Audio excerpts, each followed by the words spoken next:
So sales is service, it's impact. It's knowing that you have a product or service that can make an impact on that person's life, on their business, on their career, whatever that arena is, on their health. You know that if they purchase your product or service, that they're going to be better off. If you hate selling, you hate scaling, period. You should feel sick to your stomach if you truly believe that you help people. If you're passionate about helping people, if you're passionate about your product, you should feel sick to your stomach that you failed.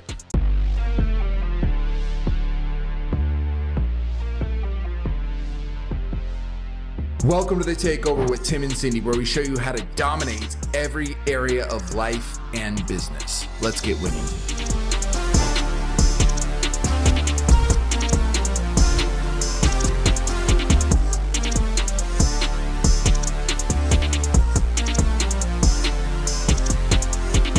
Welcome back to the Takeover with Tim and Cindy. In today's episode, we are talking all about sales. So if you want more revenue into your business, if you want to know how to sell more to increase revenue, increase profits, increase income, this is the episode for you. So Tim, we're going to talk about three main things today. The first one is mindset around sales. We know that in order to sell successfully, it starts first with mindset. Second, we're going to bust some myths around sales, common myths that you and I hear on a day-to-day basis, just working with entrepreneurs and salespeople. And then the third, we're going to talk about how to sell in the new world. So let's kick it off. Tim does sales training for our clients and for our team. So I'm really going to pose the questions to you today. What is the mindset that we need to take in order to increase our revenue and increase our sales? Sales is the highest paid profession in the world. There's a lot of salespeople that make a heck of a lot more than even a lot like the majority of entrepreneurs do. And the reason why is because it's the most important part of a business. A business is 50% sales and 50% delivery. So your mindset has to be that if you're running a business, if you're running a department, sales has to be that it is not only the foundation for your business, but it is actually half your business. You wouldn't say I love my feet, but I hate my hands, right?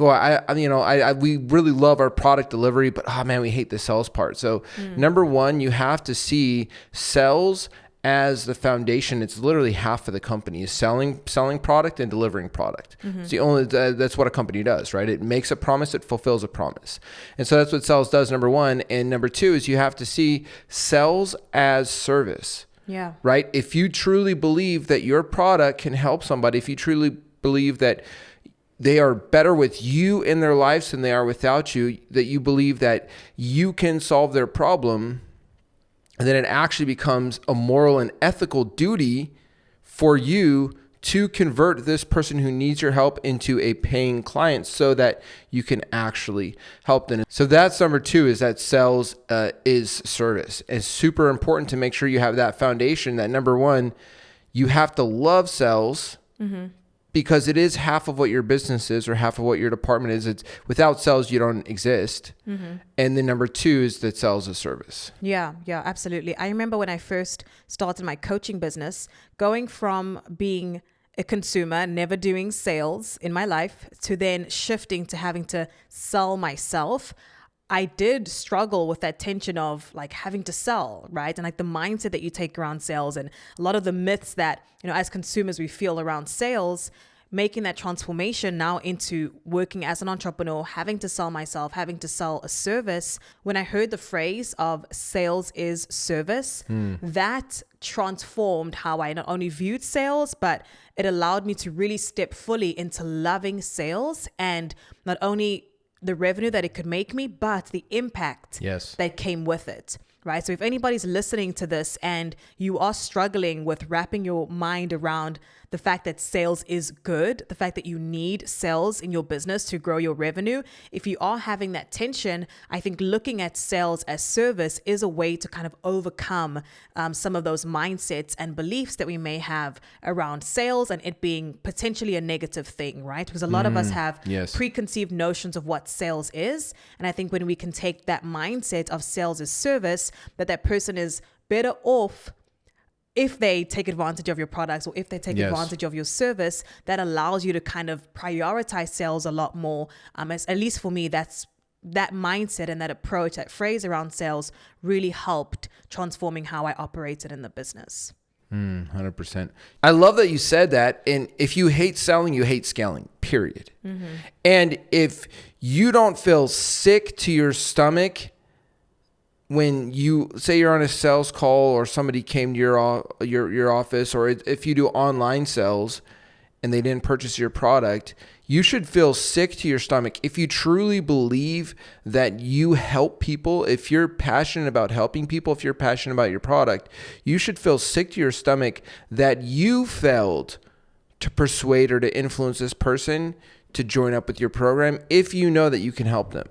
And until you have that as the foundation, that sales is service, my job does not start when they hire me. My job starts when there's often we do outbound. So our job starts actually before they even show interest. Yeah. Our job starts when we go, we know we can help this group out. Let's reach out to them. They respond. They get on a call every step of the way. You should feel sick to your stomach if you know you can help somebody, but because of your lack of sales ability or lack of sales skills, you failed them.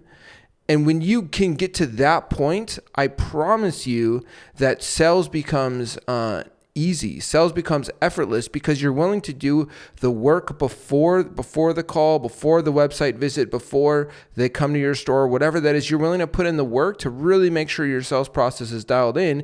Then when you do close something, you go, well, why did I close this one and not the other one? You start to refine your ability, your process, and that's what you look at. Any great company is obsessed with how do we sell. It's not the best written book that sells. It's the best sold book that we all know about. And so just a reminder is that until you have that mindset as your foundation, it's going to be a struggle, and you're just not going to make it because there's competitors out there that are obsessed with selling to your market and to your customers. And unless you can become that obsessed with an ethical foundation, you just can't compete, period. So sales is service. It's impact. It's knowing that you have a product or service that can make an impact on that person's life, on their business, on their career, whatever that arena is, on their health. You know that if they purchase your product or service, that they're going to be better off. So really reframing and taking that mindset around sales is critical. Yeah. And I'd say one last thing is that if you're more concerned with fear of rejection, fear of man, the way like, oh, I don't want to be perceived like I'm pushing them. I don't want to be perceived like I'm trying to sell them. If that fear is a more powerful emotional driver than your ethical duty to help this person, you will lose time and time again because you are more concerned with being rejected or the way that they're going to perceive you than you are concerned about helping them, growing your company, helping your family, helping your employees, and all of those pieces. So you must take the impact that you're going to have in that person, the teammates that are trusting you to grow the company, your family that's trusting you to build the business, and you must elevate that emotional driver far beyond any fear that you would have of coming across as salesy or fear of rejection. And you can label it however you want. Well, our industry, it's a reputation thing. No, it is fear of rejection and fear of the way people are going to perceive you covered up with excuses. And you have to put the moral duty of what you're trying to do with your business above that fear. So good. So good. Let's talk about some of those myths that people have, right? So one of those that you mentioned is, that in my industry, things are done like this, or some myths that people have around sales. Let's dissect and bust some of those myths. So the myth number one is that my clients or my product and service is different. Therefore, the same rules of psychology and persuasion and influence and sales do not exist. And the reality is they do exist. Your industry is not different. Your customers are not different. They all have fears, hopes, desires. All of these things exist within people. Now, different positions will have different reasons for wanting your service or rejecting your service. For instance, if I'm talking to an entrepreneur, that person is going to have a much different motivation. Say I'm selling a marketing services, is going to have a much different motivation than a chief marketing officer, right?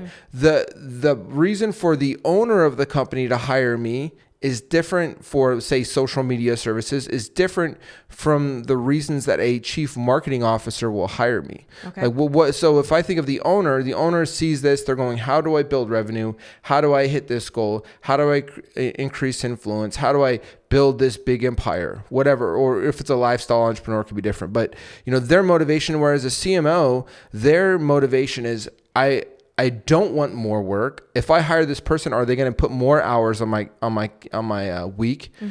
Are they going to make me look good, or are they going to make me look bad?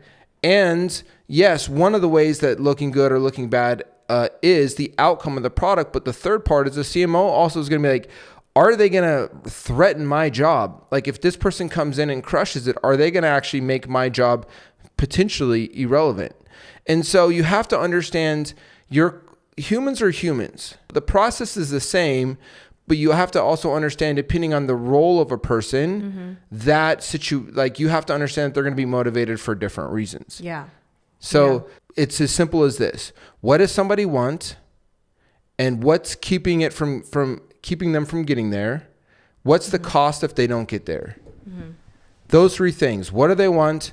What's keeping them from getting there? What is the cost if they don't get there, 6 months, 1 year, 2 years, 3 years? So the myth is that people think that their clients are different to every other client on the planet, and that they have to treat them differently. So kind of the natural persuasion or marketing or sales rules don't apply to their specific client. But to bust that myth, it's that humans are humans, and then psychology around how humans operate, consumer behavior, is the same across the board. But knowing what specific drivers your client moves to is critical. Yeah, 100%. And it's as simple as, what does my client want?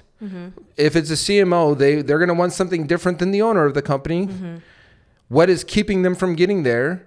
And what is the implications if they don't accomplish the goal in the next year, 2 years, 3 years? So, at the end of the day, I promise you, your clients, your product is not different. These aren't aliens from another planet. Your industry doesn't do things differently. There might be certain rules, cultural rules. Like if I go to Japan, it's going to be a different culture than, here in America. So you're going to have different cultures across industries. And that might be subtle, it might be great. But at the end of the day, the human psychological and influence principles, they apply to everybody in every culture. Absolutely. I think another myth that I hear around sales is that if I just get more leads, I'll get more sales. Why is that not a correct statement? Well, I think if you're closing, let's just say we're doing like a one-on-one sell for, a $10,000 product, just for this example. If I'm getting 100 leads and I'm getting 100 meetings and I'm turning 20 of those into clients, that's, if I can double my leads, get 200 leads, I'll probably get 40 clients. However, if you're, say, a smaller business that's like built on referrals, and you're hit or miss, and you're up 1 month and feast or famine, the majority of small businesses kind of cycle are stuck in that. The belief there, the myth there is that, hey, if I can just get more of what I exactly already have with these warm referrals, but just get them more consistently, I'm going to grow the business. And the reality is that doesn't exist. Technically, you can create a referral system if you have either enough clients that you're like, oh, we already have, 50 or 100 new clients coming in every month. Here's how we get, 50 to 100 referrals from those clients. You can create a system like that, and we actually talk about that like an infinite scale system. But if you're only built on referrals and you don't have a front-end lead generation process already in place to get consistent referrals, the idea of is that you can't build an infinite referral system unless you're in like a weird industry where there's no other competition, which is super rare.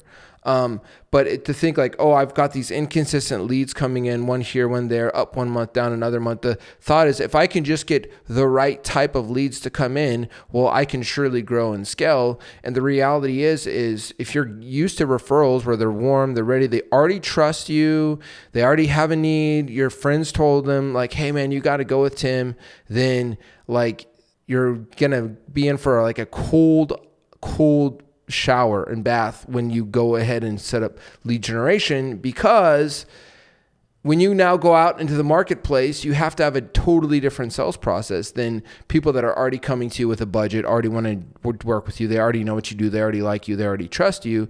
Because now when you go out into the marketplace and you go approach people and say, hey, I can do X service. Do you want to talk? They don't know you. They don't like you yet. They don't trust you yet. And you have to have a complete sales process in place to convert somebody who needs something but doesn't know and trust you yet into somebody who wants to buy your product and wants to work with you.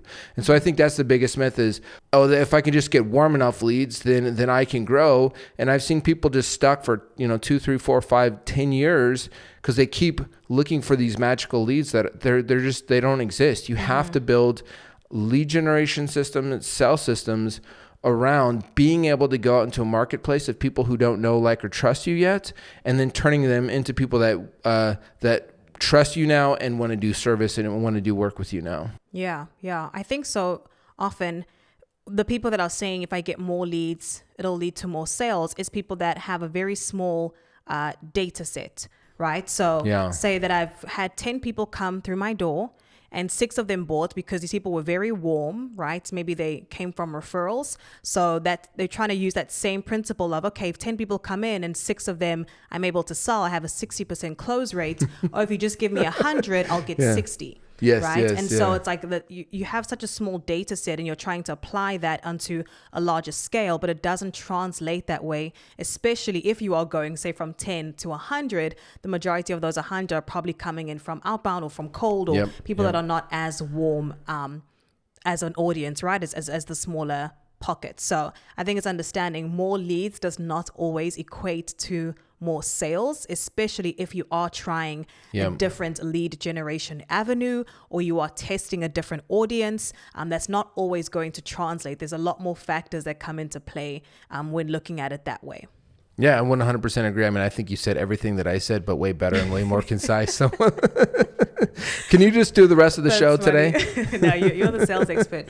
Let's talk about selling in the new world. If there were a few tips that you could give to our listeners on how to sell in today's market, in today's economy, in this new world, what would be some of those tips?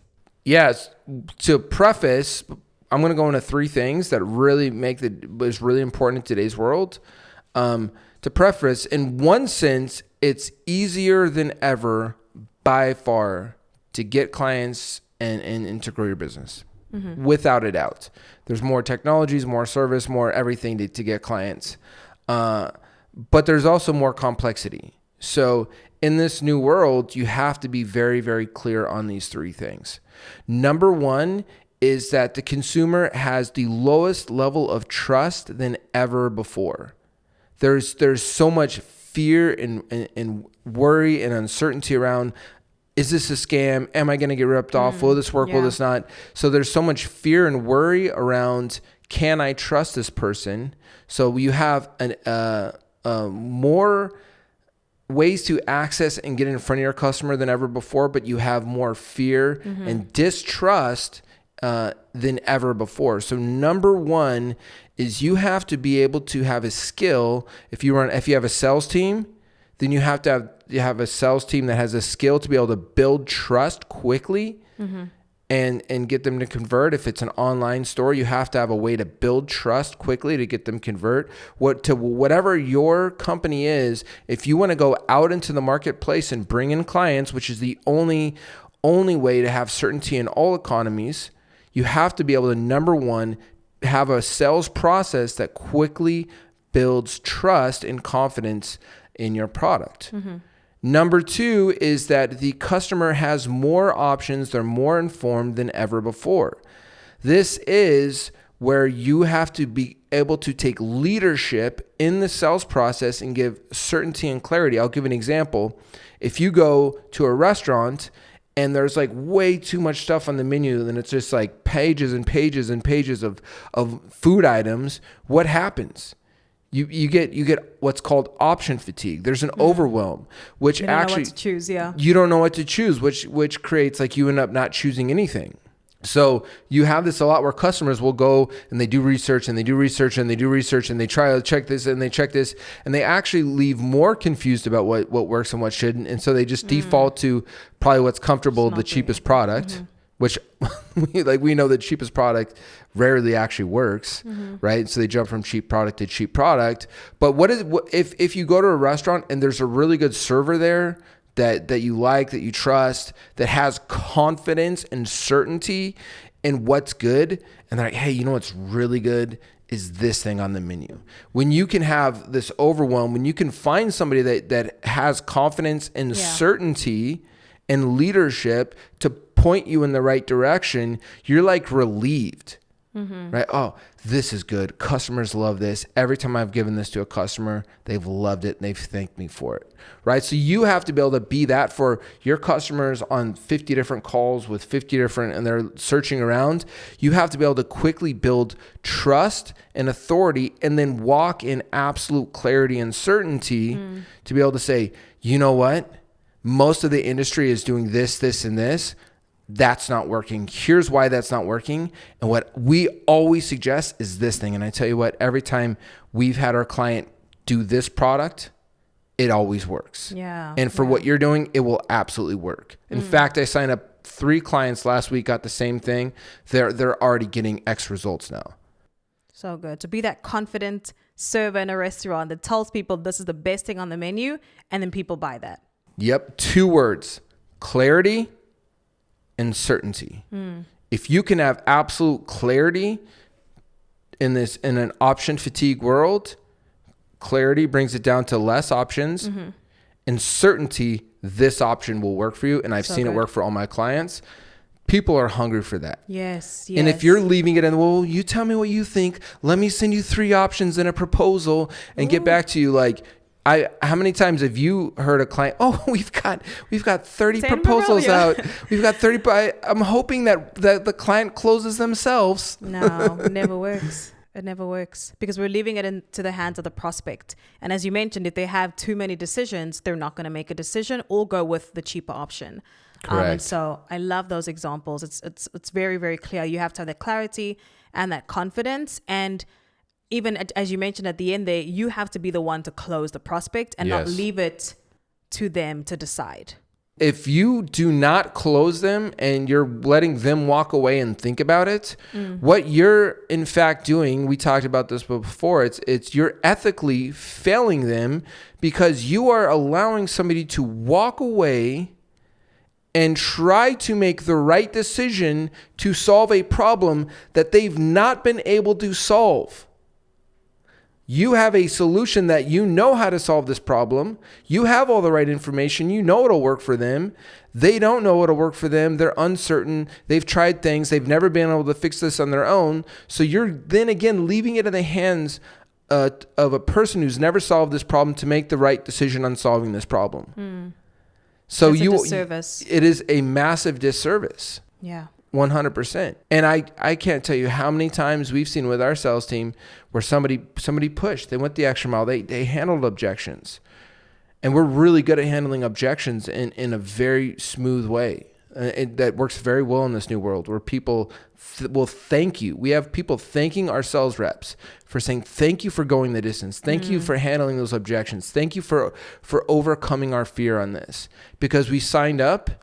Now we're getting results, like thanking you. Yeah. And I've thanked people that I was signing up for programs and products I've told you about where I'm like, I'll get back to you one day. I was the bad prospect. And the people like, no, man, you told me you wanted this, and this, didn't you?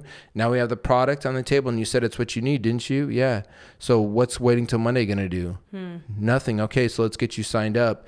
And then, okay, dude. Thank you so much for doing that so I don't have to worry about this anymore. Yeah, good. So good. So selling in the new world, the first is your prospects have to trust you, right? They have more information than ever before. So the ability that you have to have your prospects trust you, right? When they're faced with so many different options is critical. The second part that you mentioned is having clarity and confidence, right? In your product, in what you're doing. What is that third thing? The third thing, if we were to put these three in the order of priority, I would actually put this third thing as the number one priority, and that is conviction. You have, and this is close to what we talked about on the first point of sales, which is you have to have an ethical, moral duty to your client, to your team, and that is conviction that I believe that this person is going to be better off with this product than without it. Now, let me give you an example of how this can backfire on the other side. If you don't have conviction about your product, there's a common understanding in the world of sales that people will come in, they'll sell a product, they'll do really well, and then after 90 days, they will actually start to lose confidence because they start to see refunds. They start to have clients that they sold message them back, hey, this didn't work. Hey, what you promised didn't get delivered on. And then their performance goes down. So when we see excitement, we see enthusiasm, we see conviction in a product. The more conviction you have, the more your sales will go up. Because when you truly believe in a product, and I say it like this, if your product is something that you would sell to your mom, to your dad, to your grandma, to your friends, that you need that level of conviction to be able to continue to sell a product. Because unless you don't feel bad about taking advantage of people, like you have to have a foundation and a conviction that your product is really going to help this person. And so I would say number one priority is you have to build a conviction. You have to walk through I do this with our sales reps where I say, I want you to walk through two stories. One story is that the client gets on the phone, they sign up with you, they end up getting the same results you've seen all the other clients get. Right? Oh, well, meetings, clients, what does that look like? How does their life change? Do they hit their goals in 6 months? Do they hit their goals in 12 months? And everybody's excited. Now, I want you to walk through the second story, and that is that they don't sign up with you.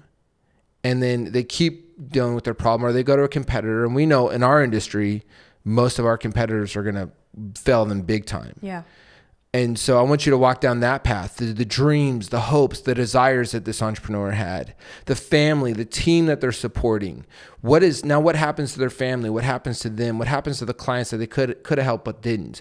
And then you walk through that dark story, and it brings like the room and the energy down. Like, oh, that sounds horrible. And so when you can have that conviction of like understanding the clarity of the two paths that customer is going to go when they sign up with you, the happy, the joy, struggles and challenges along the way, but ultimately they're going to have the right team in their corner versus going down that path of struggle and never figuring this out and not hitting their goals, not hitting their dreams. And when you can have that level of conviction in your product to know for a fact when I'm on the call with this person, when they're in my store, when they're on my website, if they go down the right path, this is going to lead them on hitting their goals, hitting their dreams, helping their family, helping their clients. And the other path is going to lead them down like the dark path of destruction. Yeah. Winter is coming. If I could have that much conviction in my product, I promise you that all of the other pieces, building the trust, being the expert, fighting for their success, all the sales techniques that we talk about, they will appear authentic because they're coming from a place of authentic conviction that you're going to help this client. And if they don't sign up with you, that they're going to go down a pretty bad path. That's so good. I think one simple way to build conviction, we do this on our team, is we constantly revisit client wins, right? Areas that we got great results for clients, places that clients, gave us reviews or testimonies. Like we keep that top of mind for our team in our daily team meeting, but also for like individual clients. We tell them, celebrate the wins that you have for your clients, because that helps you build conviction, right? When you have data points that you can go back on, like I helped this client achieve this outcome. I helped a client overcome a certain challenge or hurdle they were going through. Or I helped a client build their business. I think when you can see those proven track record of results that you've had for your clients, that helps to build conviction. And when you are feeling down, or when you don't have that strong conviction in your product or service, go back and revisit those wins. Or if you don't have that strong conviction, ask yourself why. Right? Like where does that stem from? Are you truly doing an amazing killer job for your clients that if they don't sign up with you, they're actually worse off, right? So I think it's also asking yourself, if you don't have that conviction, where is that lack of conviction stemming from? Yes, 100%. And if you're the entrepreneur, you need to get that conviction. And if you're a sales rep and you're working for a company that doesn't deliver, you need to find a different opportunity. Yeah, straight up. Come apply to us. If you're not fit for us, we'll maybe hook you up with one of our clients. Because our clients, we make sure we get clients that deliver good for their clients. So yeah, absolutely. 100%. So if you are an entrepreneur, make sure you have that conviction. Make sure you are fighting for your client's success. Because also just back in lifetime value, that client will buy more stuff from you. And if you're a sales rep and you're on a product that is not delivering for the clients, you would definitely want to jump opportunities, because you can only do that for so long until you get burned out. Like, oh shoot, I'm making good money, but I'm not helping the client that I'm selling. Yeah, for sure. Well, folks, I hope that you enjoyed this episode all about sales, the mindset that you should take around sales, busting some myths around sales, some common objections that we hear on a day-to-day, interacting with entrepreneurs and with salespeople, but then also how to sell in the new world. We walk through some keys on how you can sell more, how to have conviction in your product or service with the ultimate goal of serving people, of making an impact. That's why we're here today. And I know that's why a lot of you all are listening.